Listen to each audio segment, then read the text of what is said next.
Bom dia, sexto ano. Eu sou a professora Isabel Cristina e teremos aula de língua portuguesa hoje. O tema da nossa aula vai ser variações linguísticas. Só que, diferente do que a gente viu semana passada, que foi sobre as variações regionais de acordo com a região do país, a gente vai ver as variações situacionais e sociais. Como assim, professora? Situacionais e sociais. Situacional é em relação à situação desse contexto, a situação em que essa mensagem vai ser enviada. E social é conforme o grupo em que está inserido, se é um grupo de colegas, se é um grupo de profissionais, se é o grupo familiar, o grupo, o contexto em que ele está inserido. Bora lá?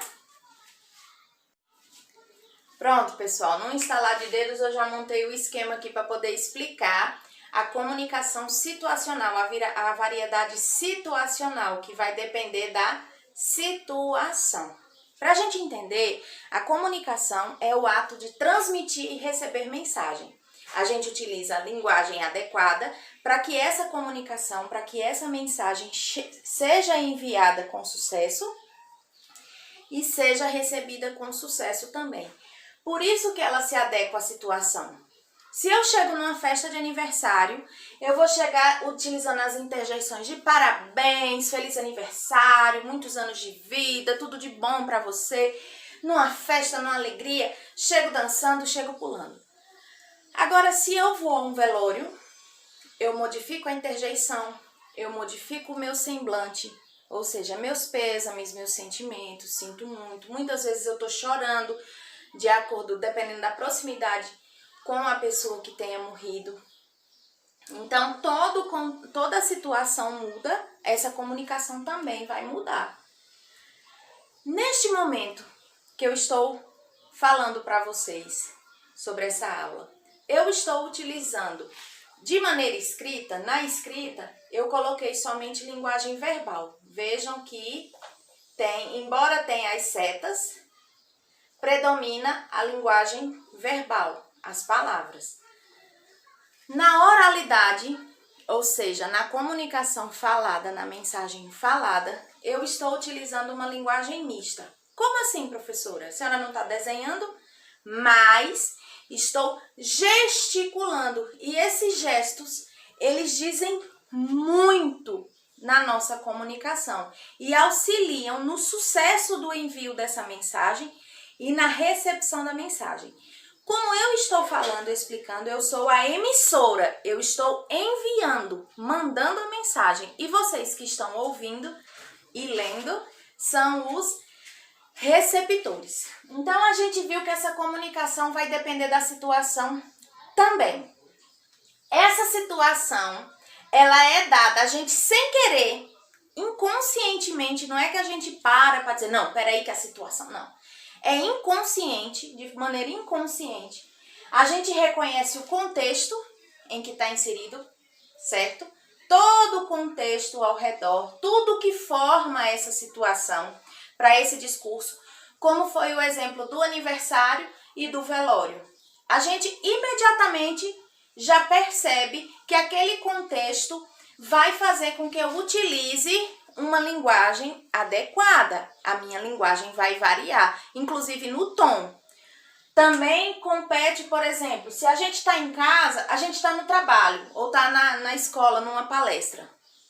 A nossa mensagem é uma, nossa comunicação é uma. Imediatamente, quando eu coloco os pés dentro de casa, eu reconheço esse contexto domiciliar, familiar e relaxo na linguagem e começo a utilizar a linguagem do dia a dia. Quando a gente vê os políticos falando na televisão, né, deputado, a gente está vendo aí o ministro da Saúde dando entrevistas coletivas a respeito da situação pandêmica do país, da pandemia do país, quando a gente vê os próprios jornalistas nas bancadas de jornais, como no Jornal Nacional, no Jornal Hoje, no Jornal do SBT, independente de que jornal seja, eles adotam uma linguagem mais séria, certo? Uma comunicação mais séria. Procuram utilizar a norma culta, da língua portuguesa. Não tanto em questão de conjugação dos verbos, outras coisas que a gente vai ver mais adiante, mas uma linguagem neutra, certo? Para que atinja a todos, com termos baseados na ciência, em termos científicos, ok? É o contexto. Agora, eles também têm casa, os jornalistas também têm casa, têm família, têm amigos. Quando eles colocam o pé para dentro de casa, essa situação, eles notam que esse contexto mudou e modificam a maneira de se comunicar e passam a utilizar uma linguagem mais coloquial, mais comum, como essa que a gente utiliza no nosso dia a dia, certo? Eles não são aquela seriedade 24 horas por dia, somente na hora de dar as notícias, de nos informar, ok? Isso também vai depender dos interlocutores, ou seja, de quem está recebendo essa mensagem, de quem está ouvindo. No caso aqui, eu estou falando, eu sou a locutora. Vocês estão ouvindo, vocês são os interlocutores. O livro, o autor é o locutor, o leitor é o interlocutor. Então, quando há essa troca, se vocês passarem a falar e eu a ouvir, vocês serão os locutores e eu passo a ser a interlocutora. Essa situação também vai ser condicionada aos interlocutores, a quem está ouvindo. Se o ministro da Saúde está falando em uma reunião a respeito do enfrentamento contra a Covid, vamos supor, está lá o ministro da Saúde, hoje, agora no mês de maio, né, de 2021, o atual ministro é o Marcelo Queiroga, acho que é esse o nome, Marcelo Queiroga.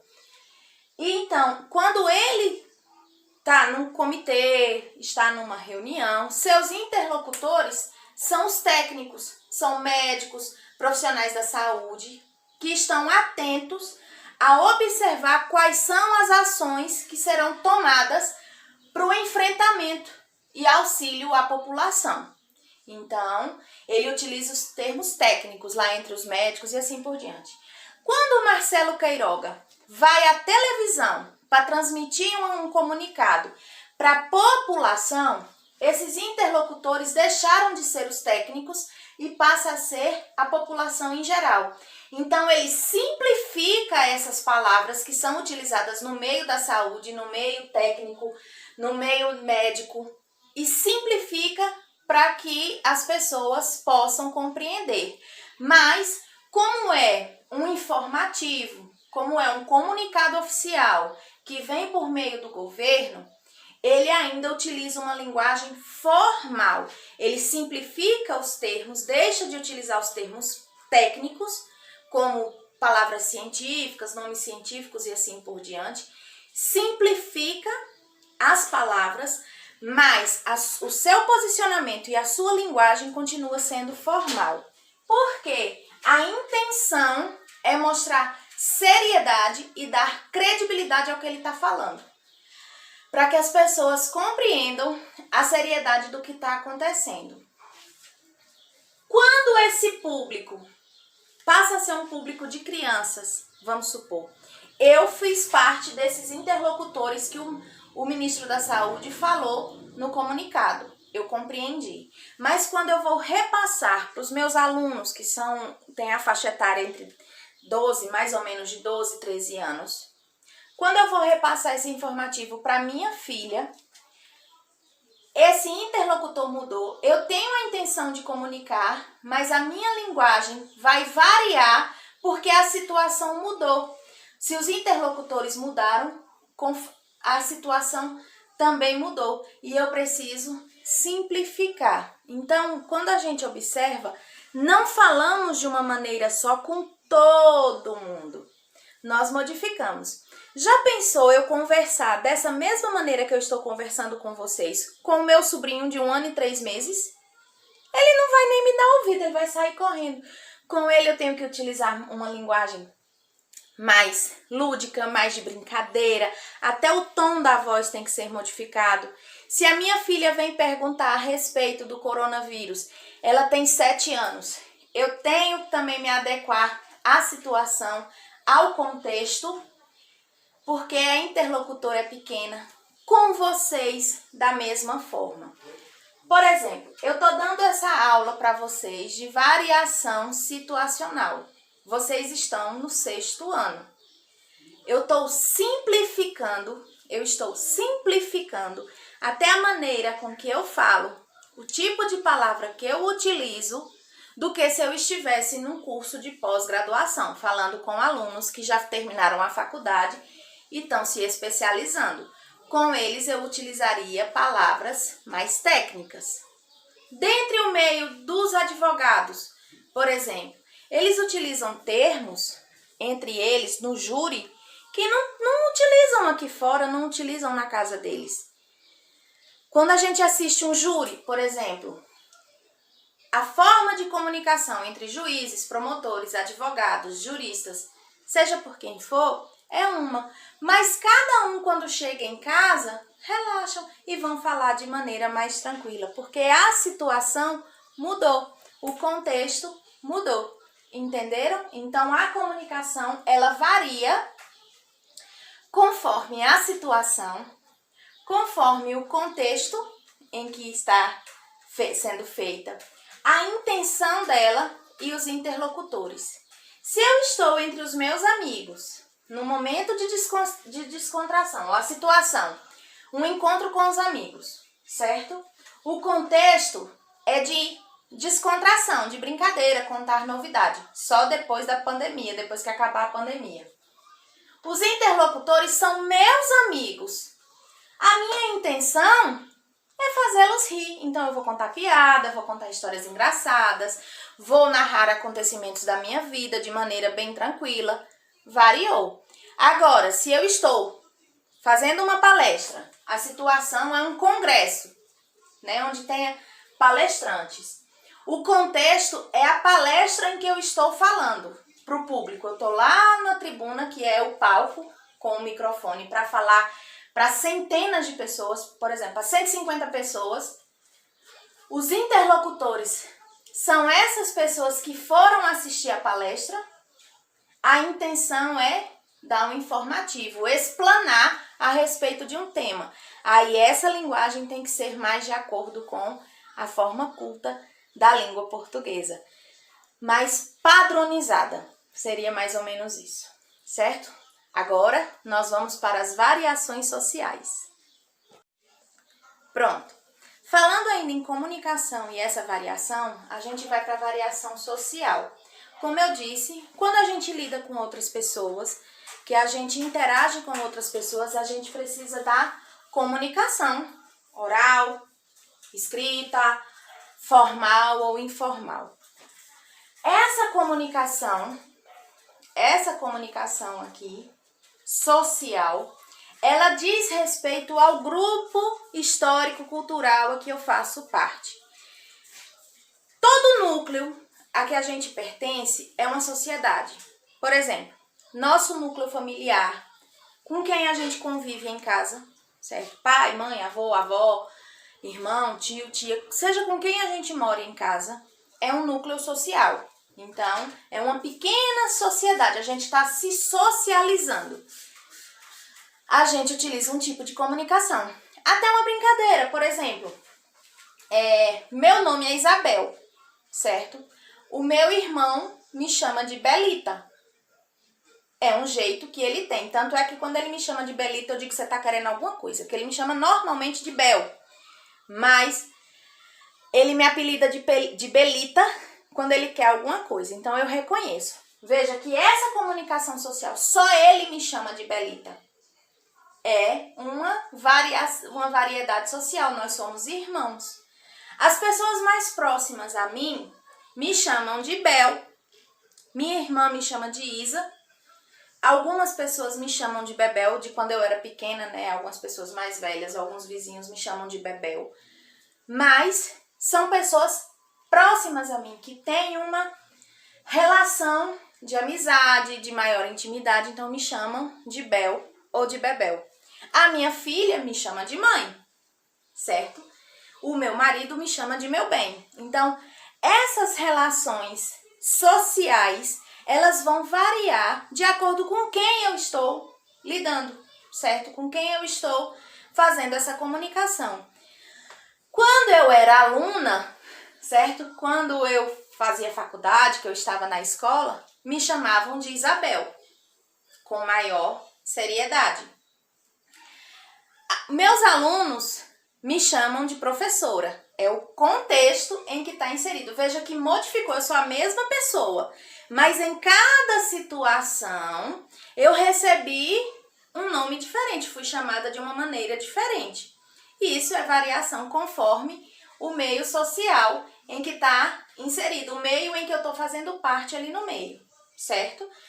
Tem a ver com a situação também? Tem, mas o nome em si está relacionado a essa variação social. Mas aí a gente pega e diz assim, professora, a senhora falou sobre a situação, em cada situação a senhora é chamada de um jeito. Tá, certo. Com vocês, eu falando sobre língua portuguesa, a nossa situação em sala de aula é falar sobre linguagem, sobre texto, sobre gramática, sobre interpretação, sobre produção, sobre leitura, sobre oralidade, ok?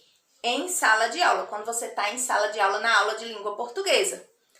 Se vocês estão na aula de matemática, o discurso já muda, a comunicação muda. Vocês vão falar sobre números, vocês vão falar sobre cálculos, sobre geometria, sobre, como eu posso dizer, aritmética e assim por diante.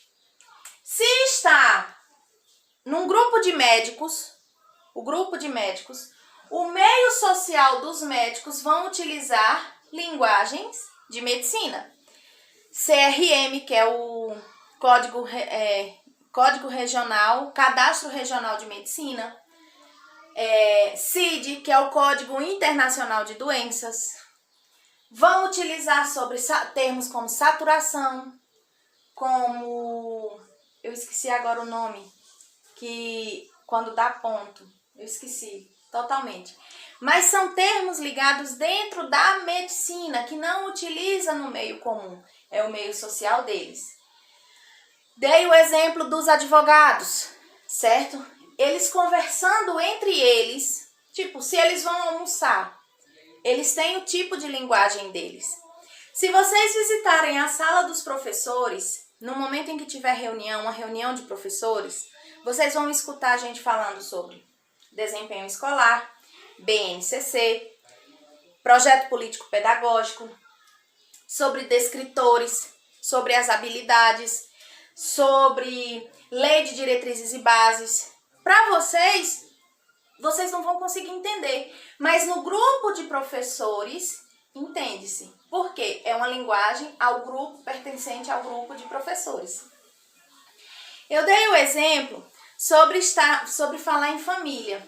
O meu irmão me chama de Belita, certo? Como eu dei a vocês. Aqui em casa, quem ouvir falar de Belita, todo mundo vai saber que ele está falando de mim, porque é no meio social em que a gente está. Se de repente vocês escutassem essa palavra fora de contexto, fora da situação, fora dessa explicação, vocês ficariam sem entender. Compreenderam? Na minha casa, por exemplo, a gente compreende muito, fala muito sobre, eu digo na minha casa, meu núcleo familiar de pai, mãe, irmãos, né? A gente conhece a linguagem dos caminhoneiros, porque meu pai é caminhoneiro, meu irmão é caminhoneiro. Então a gente compreende. O meio social dos caminhoneiros, tem uma linguagem diferenciada. No grupo de adolescentes, quais gírias que vocês utilizam? Também é um grupo social, são linguagens que vocês utilizam, que eu até demorei para entender, que é crush, que é paquera, no meu tempo era paquera, né? O paquerinha. Tá ligado? E assim por diante. São termos usados que variam na situação social, no meio social em que está inserido. No meio indígena vai ter essa variação também de comunicação e assim por diante. Então observem que a nossa língua, ela não é utilizada de um jeito só. Quando a gente fala sobre matemática, os cálculos são os mesmos em todos os países, em todas as regiões do Brasil. Mas o nosso idioma, não. Ele vai variar conforme a situação, conforme a região, conforme o meio social em que a gente está inserido. Compreenderam? Espero que sim. E que vocês nunca, jamais, nem permitam sofrer nenhum tipo de preconceito linguístico, nem cometam preconceito linguístico. O que é isso, professora? É quando a gente discrimina, aponta o dedo, critica o jeito de falar do outro. Seja pelo sotaque, por exemplo, eu sou paulista. Quando eu vim pra cá, pra Pernambuco, algumas pessoas estranharam bastante, achavam até que eu falava inglês, que eu era dos Estados Unidos. A gente percebe muito no sul, no sudeste, ridicularizando o sotaque dos nordestinos. E isso não pode. Não tem quem fala certo ou quem fala errado. Tem simplesmente jeitos diferentes de falar a língua portuguesa. Eu espero que vocês compreendam, entendam. Abaixo o preconceito linguístico, não tenhamos preconceito linguístico com o jeito de falar de seu ninguém. Por mais que essa pessoa não siga a norma culta da língua portuguesa, trabalhe de uma maneira mais regional, fale de uma maneira mais regionalizada, de um meio social mais cotidiano, de um meio social mais informal, não interessa. O que interessa é que a nossa língua, o nosso idioma, a língua portuguesa é uma língua viva. E tudo que é vivo sofre variações. Agora, bora para a tarefa.